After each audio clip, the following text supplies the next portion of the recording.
کرکه ده، نه مینه پاتې، نه کومه هیله، نه کومه خبرې.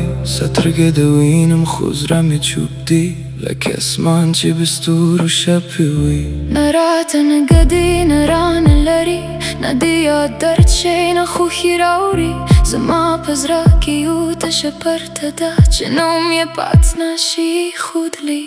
نه کرکه ده، نه مینه ده، داسې احساس دی چې یې پات نه وایي. نه دې له لاسه ژاړم، نه دې غواړم، ولې هر څه داسې بېرنګه ښکاري. شاید د دې احساس یوازینی نوم یوازې فاز دی.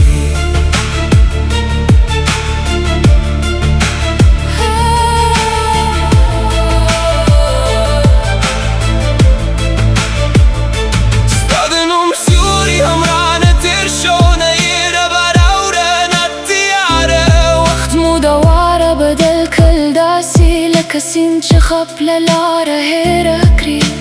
کله کله انسان داسې شي چې نظر مات وي، نه جوړه، نه څوک بایلي، نه څوک دري.